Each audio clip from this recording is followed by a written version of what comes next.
So thank you to the incredible members of my cabinet. They're doing a phenomenal job. Everybody pretty much agrees to that, including our newest member, Secretary of Homeland Security, Mark Wayne Mullen. Thank you, Mark.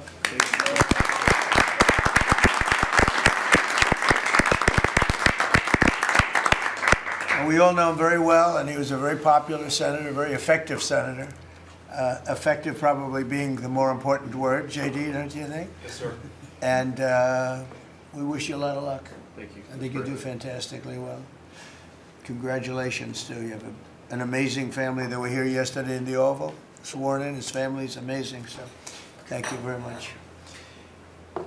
We're now on day 41 of the disgraceful Democrat shutdown of Mark Wayne's department. Congratulations. He came into a department that shut down by the radical Democrats, right? But Democrats are really punishing the American people. I saw it today on one of the shows where they were interviewing people at the airport, and they're all angry at the Democrats. They're saying they're actually angry at Schumer. I didn't think anyone knew his name. One woman said, that Schumer is disgraceful. He's a disgrace to our country. But they're angry at the Democrats. They know what's happening. But they're punishing the American people, including travelers at airports, all in the quest to return to open borders and give amnesty to illegal alien criminals. They want to give amnesty to some of the criminals that came into our country, just about all of them, actually, if you look at it.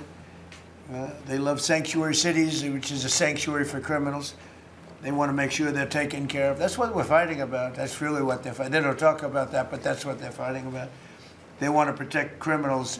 In many cases, 11,888 murders. Many of them, I will say, are gone now. Because of us, we got them out. But still have some left. Should have never happened, should have never been allowed to come into our country. But we're not going to let it happen. We're not going to let the Democrats get away with this stuff, and people are wise to them. So they need to end the shutdown immediately, or we'll have to take some very drastic measures. This morning, I want to give an update on the Operation Epic Fury, which is an appropriate name because we are absolutely obliterating them. Over the past 3 weeks, we've been hitting Iran's military capabilities at a level that few people have ever seen before. People never knew there was such a capability. We have the strongest military anywhere in the world by far. I built it during my first administration, and I used it during my second administration. Unfortunately, because I'd rather not have to use it. But it's a display of force and precision and skill like nothing the world has really witnessed, although you got a pretty good witnessing of it in Venezuela also. And that was a smaller version of what we're doing now. We're crushing their missiles and drone stockpiles, destroying their defense industrial base. We've wiped out their Navy completely, their Air Force completely. We've wiped out a large percentage of their missiles. And the missile launchers, without the launchers, the missiles don't do any good. And we've knocked out probably close to 90% of the launchers, probably more than 90% of the missiles themselves. Between some they fired and more than they fired, we knocked out. We've also destroyed a lot of the factories. We're continuing to do that, but a lot of the factories where they manufacture the drones and the missiles. The drones, too, are way down, but the reason they're down is they go one way and they don't come back, because for the most part, we're shooting them down. But we also are able to, we've really done tremendous damage to the places where they make them. And just so we set the record straight, because I've been watching the Wall Street Journal's fake news and all these stories that get printed like, oh, I want to make a deal. They are begging to make a deal, not me. They're begging to make a deal. And anybody that saw what was happening over there would understand why they want to make a deal. But they say, oh, we're not talking to them. Anybody would know they're talking. And only a total fool. And they're not fools. They're very smart, actually, in a certain way. And they're great negotiators. I say they're lousy fighters, but they're great negotiators.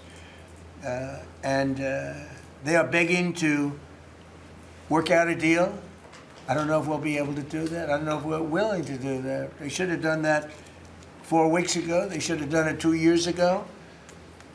Or they should have done it when we first came into office, because 2 years ago, they had free reign under Biden. Sleepy Joe, worst president in the history of our country. What he allowed to happen to our country at the borders, and even with a thing like this. But not just him. Every president for 47 years, every president should have done this. They should have done it a long time ago, because you cannot give lunatics a nuclear weapon, and they would have had a big one.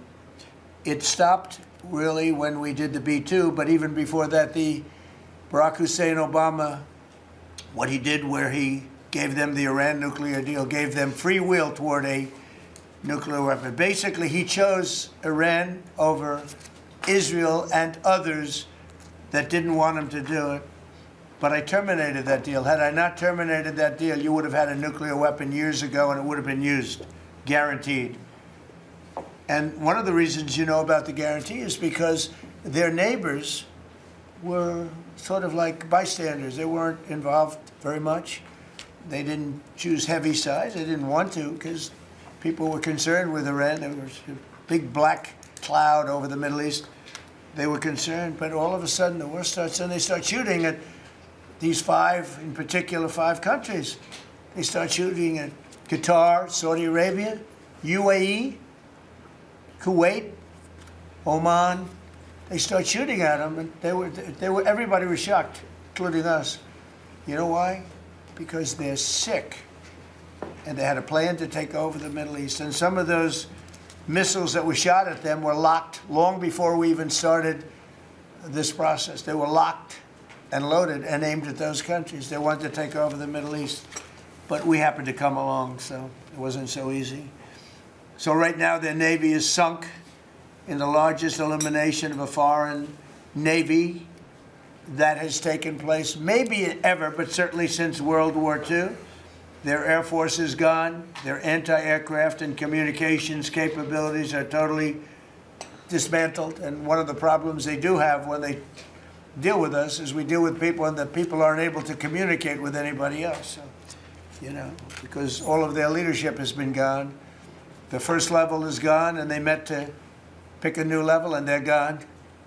They're all gone because they didn't make a deal, and because they're sick people. They're really sick. They're really sinister, sick people.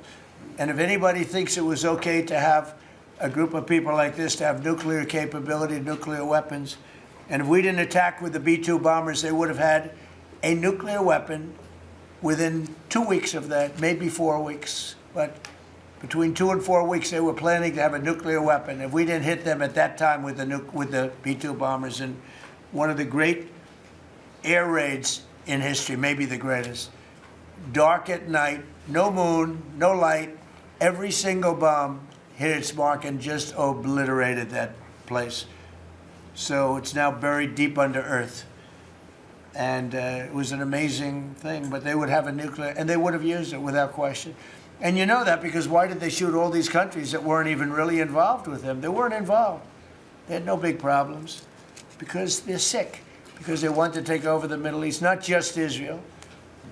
Certainly Israel would have been the first on their list. They would have used nuclear weapons, a nuclear, you don't need too many of them, but they would have used a nuclear weapon on Israel, and they would have used it on the neighbors, and then they would have come after us. And if we had a weak president, they would have done great damage. But fortunately, you don't have a weak president. I knew what was happening.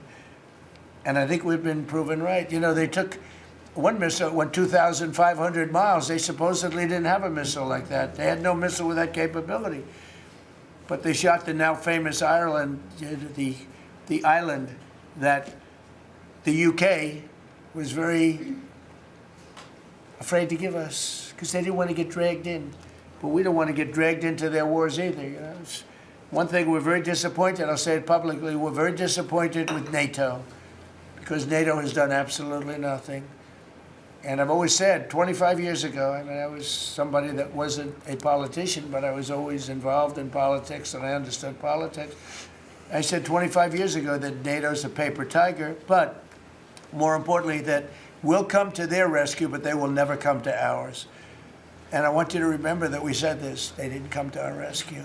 Now they all want to help. When they're annihilated, the other side is annihilated, they said, we'd love to send ships. They actually made a statement, a couple of them, that we want to get involved when the war's over. No, it's supposed to get involved when the war's beginning, or even before it begins. We had the UK say that we'll send, this is 3 weeks ago, we'll send our aircraft carriers, which aren't the best aircraft carriers, by the way. They're toys compared to what we have. But we'll send our aircraft carrier when the war is over. I said, oh, that's wonderful. Thank you very much. Don't bother. We don't need it. And we don't need it, and we don't need them. We estimated it would take approximately 4 to 6 weeks to achieve our mission, and we're way ahead of schedule. If you look at what we've done in terms of the destruction of that country, I mean, we're way ahead. Think of it. They have no Navy, and they had good ships. 154 ships have been shot down and are resting very nicely at the bottom of the sea. And we did that in a matter of less than a week. Because we have the greatest military in the world by far, nobody even close. So we estimated it would take approximately 4 to 6 weeks to achieve our mission. 26 days in, we're extremely, really a lot ahead of schedule. The Iranian regime is now admitting to itself that they have been decisively defeated. They're saying to people, this is a disaster. They know it. That's why they're talking to us. They wouldn't talk otherwise. But they're talking to us because they've got a disaster in their hands. They're defeated. They can't make a comeback. We're free to roam over their cities and towns and destroy all of their crazy nuclear weapons and missiles and drones that they're building, and we're doing that. They now have a chance to make a deal, but that's up to them. And they'll tell you, we're not negotiating. We will not negotiate. Of course they're negotiating. They've been obliterated. Who wouldn't negotiate? They are begging to make a deal. We'll see if we can make the right deal. And if they make the right deal, then the strait will open up. Hormuz Strait will open up. And even now, we don't know if there are any mines. You know, they have 22 they call mine droppers. Think of it. Who would have 22 mine droppers? There's a boat that drops mines. Who has 22 mine droppers? Except for people with very evil intention. So every one of those mine droppers has been struck with the same weapon we used to stop drugs from coming into the United States of America. When we hit those boats, it's the exact same weapon, extremely effective. We have unlimited supplies and extremely effective. But they have no more mine droppers. By the way, speaking of drugs, we're 98% down drugs coming in by water, by the ocean, by the sea. 98%. And we're trying to find out who are the 2% because we think they're the bravest men anywhere in the world. Maybe women. But whoever's on those boats is very brave or doesn't watch television. But where drugs coming in by sea, coming in by water, are 98% down. And now we'll stop the drugs coming in by land. The land is the easy one. You had to stop the water. A lot of it came into the water. Now it's all pinched. And these people are trying to come in by land. And we will, that's the easy one. But we had to take care of the water first. Nobody's coming in. Virtually nothing is coming in anymore. It was hundreds of millions of dollars a week were coming in by water. But they now have the chance, that is Iran, to permanently abandon their nuclear ambitions and to chart a new path forward. We'll see if they want to do it. If they don't, we're their worst nightmare. In the meantime, we'll just keep blowing them away, unimpeded, unstopped. Well, there's not a thing they can do about it. They can't do anything about it, you know. I tell you, if they could, you'd be hearing about it. You'd be hearing about it. You don't hear anything about it. They can't shoot our jets. We have the best military equipment in the world. No, not even a contest. And you see that with Venezuela. They had other equipment. They didn't have ours. It didn't work. Didn't work. Think of it. We did the situation in Venezuela. It was a great military operation, getting a very, very dangerous man who's killed a lot of people, forced people into our country. Incredible. He emptied his prisons in Venezuela, emptied his prisons into our country, and I hope that charge will be brought at some point, because that was a big charge that hasn't been brought yet. It should be brought. He emptied his prisons into our country and was a major purveyor of drugs coming into our country. And he's now been captured and, I guess be given a fair trial. But I would imagine there are other trials coming because they've really sued him just in a fraction of the kind of things that he's done. Other cases are going to be brought, as you probably know. In the meantime, with Iran, we're going to keep doing what we've been doing, and nobody's a match for the United States, but they're not a match for the United States. It's small potatoes. That's why I'm so disappointed in NATO, because this was a test for NATO. This was a test. You can help us. You don't have to, but if you don't have, if you don't do that, we're going to remember. Just remember this in a number of months from now. Remember my statements. They have an expression, a great expression, never forget. You can never forget. So as we end threats to America abroad, we're focused here at home on building the greatest economy in the history of the world. Now, before this started, the Dow hit 50,000. The S&P hit 7,000. Both of those achievements were not achievable. Every one of you, most of you, I guess, said you'll never hit 50,000 during a 4-year period because it was too high a number. Well, we hit it in our first year. And I said, well, now we have to take an excursion to Iran and we have to stop this maniac who's no longer with us. The supreme leader wasn't so supreme, no longer with us. It's very sad. But we have to stop him from blowing up the world, blowing up the Middle East, and blowing up our country, and we did that. And frankly, I thought the oil prices would go up more, and I thought the stock market would go down more. It hasn't been nearly as severe as I thought. I think they have confidence in maybe the American president and maybe the people sitting around this table. But Americans filing their taxes this year are receiving record-setting refunds. It's been a very big story. Well, it should be a big story. I don't think you read about it that much, but I speak about it. I speak about it because if I speak about it, at least people hear. You don't write about it.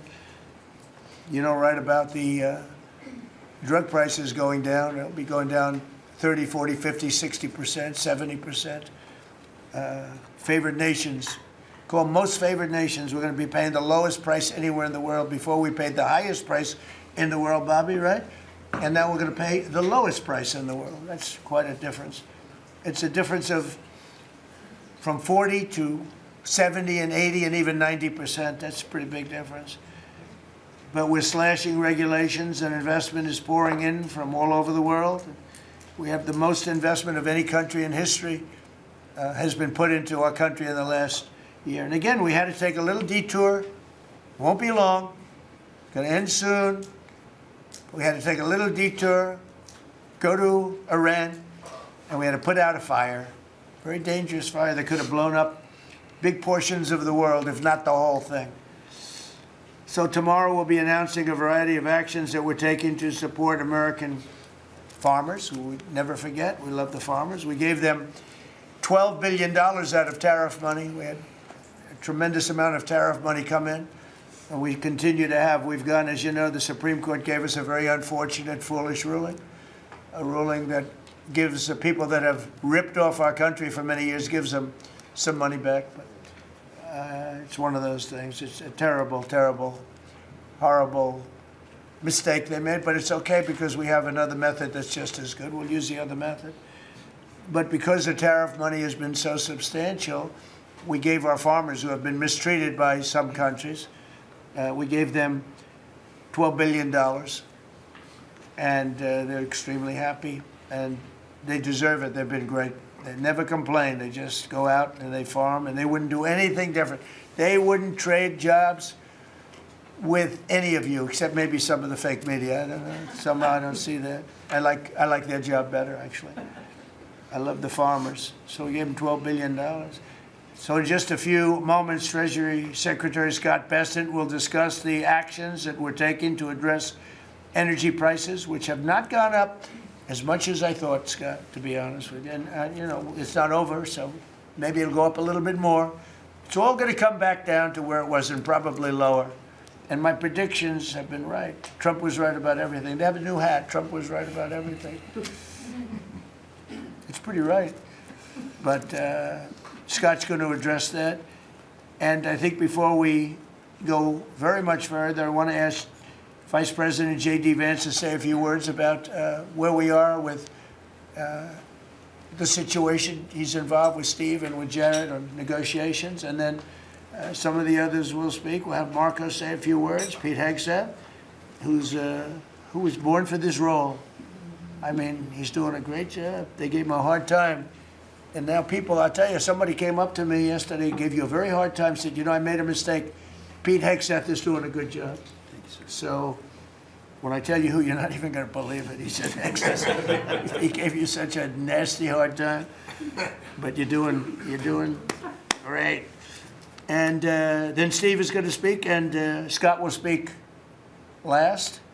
And if we have any questions, we'll take some questions. You may have questions. I doubt it, but you may have some. So, JD, please. Yes, sir. Well, thank you. It's good to see everybody. Proud to be part of this team. Proud to be serving the president of the country. Let me just say a couple things. The first of all is the president summarized this very ably. But look, the Iranian conventional military is effectively destroyed. They don't have a navy. They don't have the ability to hit us like they could have even a few weeks ago. And what that does is that gives us options, Mr. President. Now, there's been a lot of reporting about diplomatic options, about negotiations. There's, of course, Pete and his team. There are further military options. But what we have now that we didn't have when the president took over just a little over a year ago is the ability to use every tool at our disposal to ensure that Iran doesn't get a nuclear weapon. Because when I say options, I think it's important the American people know options for what? And it's options to ensure that Iran never has a nuclear weapon. You talk about people who walk into a crowded supermarket and have a vest on, and they blow up the vest and a couple of people get killed, and that's a terrible tragedy. What happens when what's on the vest is not something that can kill a couple of people, but can kill many, many tens of thousands of people? That is the most important American national security objective that exists for any administration at any time, is you don't want the worst people in the world to have a nuclear weapon. That's why the president is doing this. That's why the president cares so much about this particular issue. I'll let Steve talk a little bit about the details of the negotiation, but the last thing I'll say before I turn it over to Marco is I'm very mindful, of course, that we have a lot of folks overseas fighting very ably for the United States of America. I know Pete and the whole team, we're very proud of them, but they're fighting at a time where we are about to enter as Christians the most important week of the Christian calendar, the Holy Week that celebrates the return of Jesus Christ to Jerusalem. And so I want to say to all of my fellow American Christians, but particularly those serving in the Gulf, that I wish you all a very blessed Easter, a very blessed Holy Week, and we continue to stand behind you and continue to support you every step of the way. Thank you, sir. Thank you very much. Marco?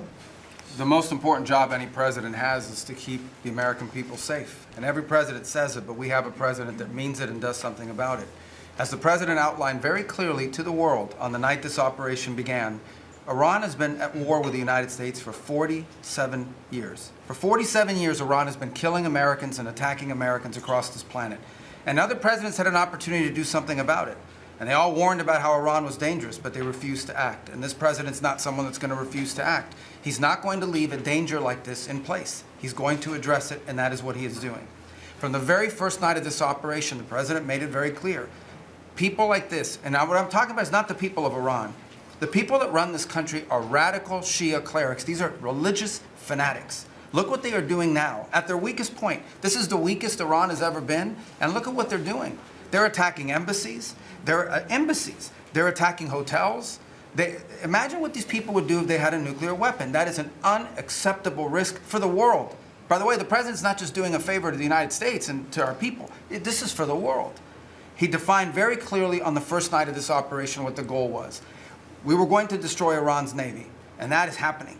We were going to, if it hasn't already happened, I'll let Pete speak to the specifics of it. We were going to destroy their missile launching capabilities. We're well on our way to achieving that goal. We were going to destroy the factories so they couldn't make more missiles and more drones, and that is moving forward. Every single objective the President clearly laid out on the first night of this operation is being effectuated. Again, Pete will speak to the specifics of it. This has been an incredibly successful operation.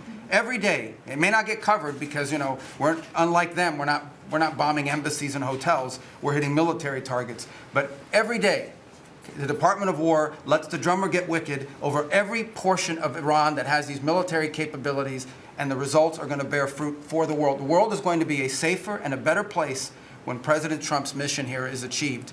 And frankly, I think countries around the world, even those that are out there complaining about this a little bit, should actually be grateful that the United States has a president that's willing to confront a threat like this and not allow it to continue to persist. Because these people will kill as many Americans as they have a chance to do, and if they have a nuclear weapon, as the Vice President pointed out, they could kill millions of Americans in the future, and that is a risk that was not going to continue to exist as long as we had this president.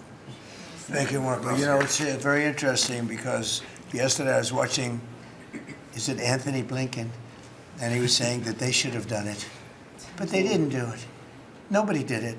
Nobody did it. For 47 years, Marco, that's the number, 47. I guess now it's 48, because we've been saying 47 for a long time. It's probably 48.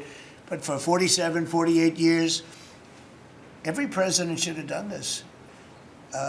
And some are saying now that they made a big mistake in not doing it, but we're taking care of business. Steve Witkoff, please. Mr. President, it is my distinct honor to be a member of your cabinet and to report to you and your team on our negotiations with Iran. Mr. President, you directed Jared and I to pursue a diplomatic resolution with Iran prior to Operation Epic Fury, which we did.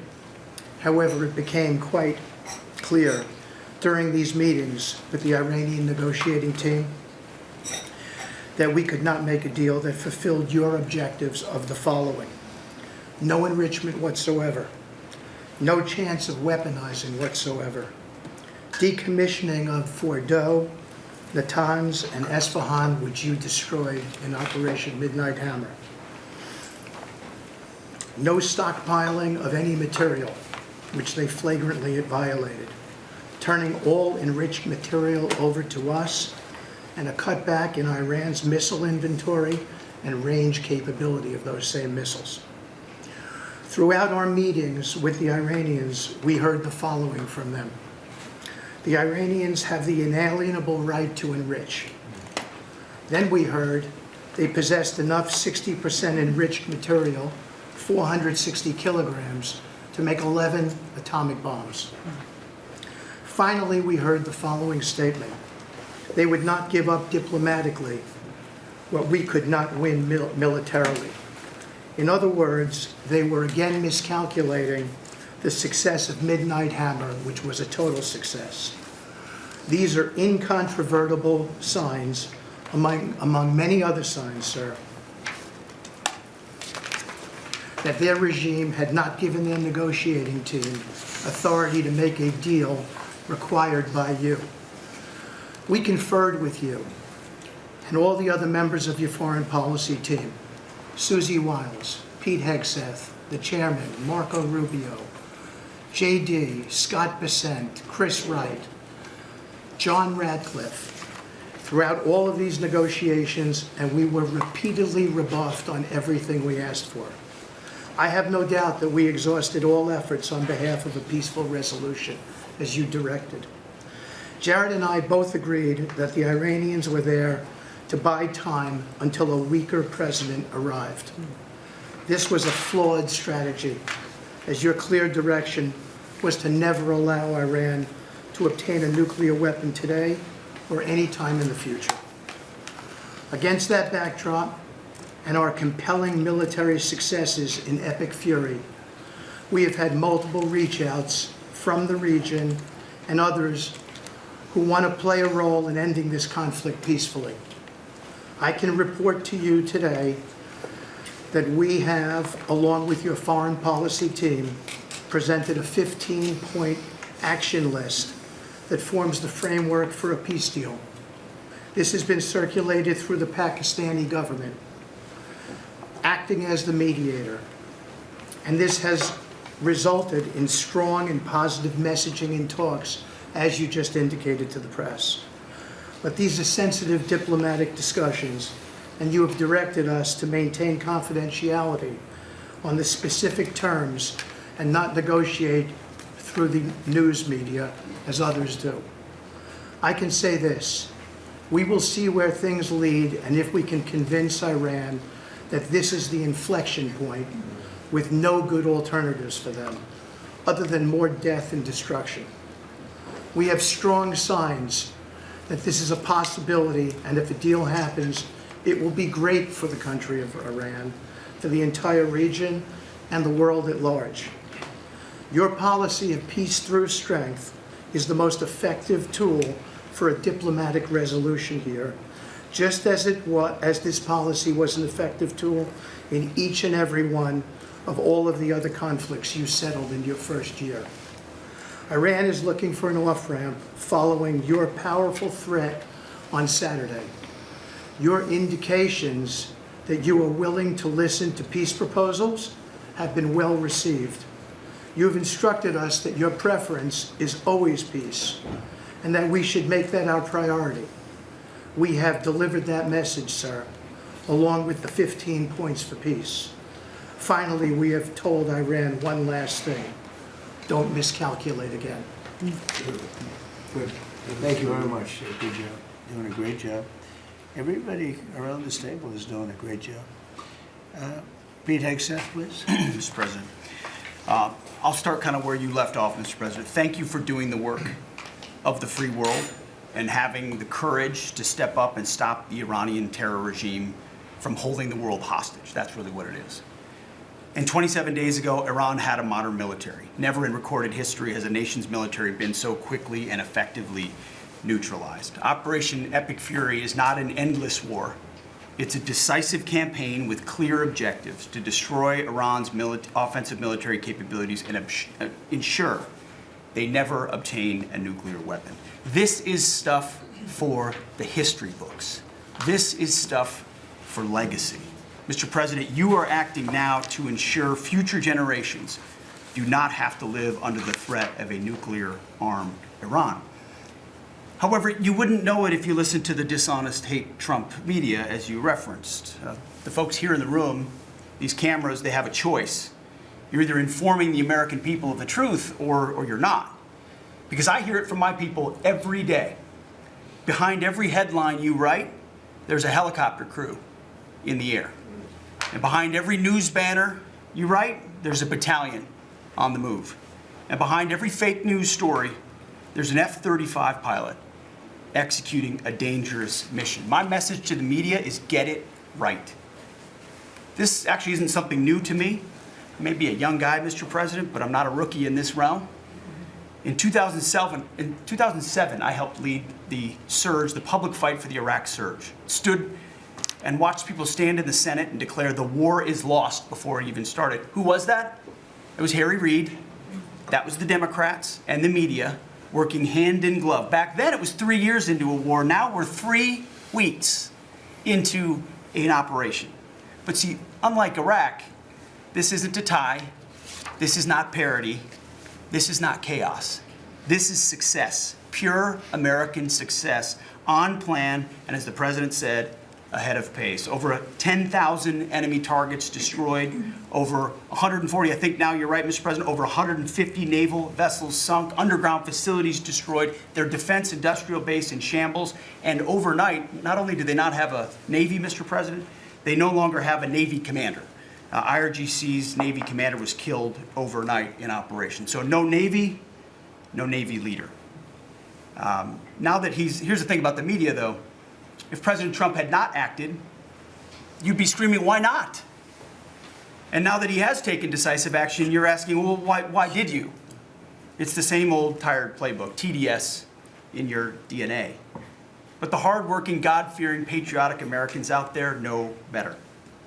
And you alluded to this, President Obama, Mr. President. Here's a fact that you don't hear on your networks, but we know. Many of the Iranian military factories and bases that we're systematically destroying were paid for by the pallets of American cash that Barack Obama flew into Tehran under the Iran deal, you might call it an inconvenient truth.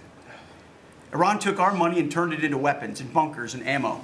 And now we're destroying those weapons, and you're righting, Mr. President, that grievous wrong. And make no mistake, we had to act. And our objectives are clear: no nukes, no Navy, and a complete dismantling of their missile program and defense industrial base. And as Marco pointed out, that mission, and the VP as well, has not changed since day one. Yet, 2 days ago, they shot 2 failed missiles on a target 4,000 kilometers away. For years, they told the world that their missiles could only range 2 kilometers. Surprise. Yet again, Iran lied. And to the world, I say London is 4,000 kilometers from Iran. Washington, D.C. is 3,300 kilometers from Venezuela, another country President Trump did something about, that partnered for a long time with Iran. So you're telling us that Iran is not a threat to the world or to the U.S. President Trump knows better. And here's what success actually looks like right now. You mentioned it, Mr. President. A-10 Warthogs, if you know them, you love them, and Apache helicopter gunships are flying strike missions inside Iranian airspace and throughout the Strait of Hormuz at will. See, you only send these slow, low-flying, close air support platforms when the enemy has no meaningful air defenses left. Their presence is proof that Iran's air defenses are gone. Their command and control is shattered, their top leaders hiding in underground bunkers, while their mid-level commanders are being crushed in the field. The morale of their fighters plummeting, and we see that disconnect daily. They're privately admitting, as you said, Mr. President, very heavy losses. We know that. President Trump has given us a clear mission. Our capabilities are only going up and Iran's are plummeting. We are here to win, and we're full speed ahead. So, Steve, we appreciate your efforts. We pray for a deal, and we welcome a deal. And we have the ultimate deal maker to make it happen. But in the meantime, as I said yesterday, the Department of War will continue negotiating with bombs. War is negotiation by other means. And finally, I want to thank our incredible troops, our pilots, crews, sailors, refuelers, air defenders, the absolute best of America, the real 1% of our country. This president, President Trump, has your back. And I know this cabinet prays for you every single day. And we ask the American people to do the same as they continue in this mission. God bless. Thank you. Thank you very much. It's great. I think before I ask Scott to say a couple of words, it would be great if people like the mayor of Chicago and the governor of Illinois would say, please come in and stop the crime. A beautiful young lady was killed the other day, and the father was a very good friend of Dan Scavino, and he took it very hard. Dan took it very hard, like the father, friends. They grew up together, and it's a young lady whose life would be saved if we did what we did as an example in Washington, D.C., which is now a safe city. All the time, people come up to me in the building, people that work here, they say, thank you so much. I know immediately what they're talking about. They're able to walk to work. They walk to work. You all walk to work. Some of you were mugged. I know you told me stories. Some of you were mugged. One person in particular was viciously mugged. In the group right here, it's not happening anymore. You have a safe city. Louisiana, the governor of Louisiana called me, can you help me with New Orleans? They just had the Mardi Gras. He said it was the safest Mardi Gras we've ever had. Sounds terrible to say. No murders. You know, it sounds like, who would say this? No murders. But they always had murders. They had a lot of crime during Mardi Gras. He said virtually no crime. We had the troops down there. Memphis, Tennessee, I just got back. We were there. Crime is down 75%. In a short period of time, we're there 5 months. We could do that for Chicago. We could do that for New York. We could do that for L.A. And we could do that for, frankly, San Francisco. I know they have a mayor who's trying very hard. He's a Democrat, but he's trying very hard. But we can do it much more effectively because he can't do what we do. He can't take people out from the city and bring them to back to the country from where they came, where they were in prisons. They were allowed to go in prisons. There were drug dealers, the highest level drug dealers, murderers, 11,888 murders. We do things that they can't do. I had friends calling me up from San Francisco. Could you give him a chance? I said, absolutely. If you want him, we'll give him a chance. He's trying. He's doing okay, but we could do much better. We could make it a lot safer than it is. San Francisco, a great city, was a great city, could quickly become a great city again. But, you know,